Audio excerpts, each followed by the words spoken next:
पाईपलाईनच्या शेजारीच अशा पद्धतीची एक टाकी बनवली जाते, जेणेकरून ह्या टाकीमध्ये सगळं पाणी आतमध्ये जमा होईल असं. तर हे अशी आपण टाकी बघू शकता. सगळं 8 फूट खोल आहे. तर अशा पद्धतीने टाकी टाकून अशा पाईपा अंतरल्या जातात. बाजूला एका पाणी एका बाजूला काढलं जातं.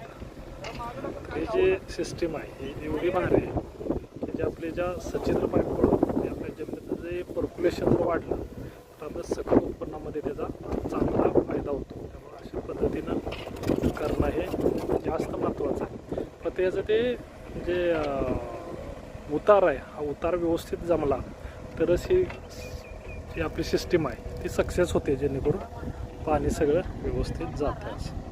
धन्यवाद.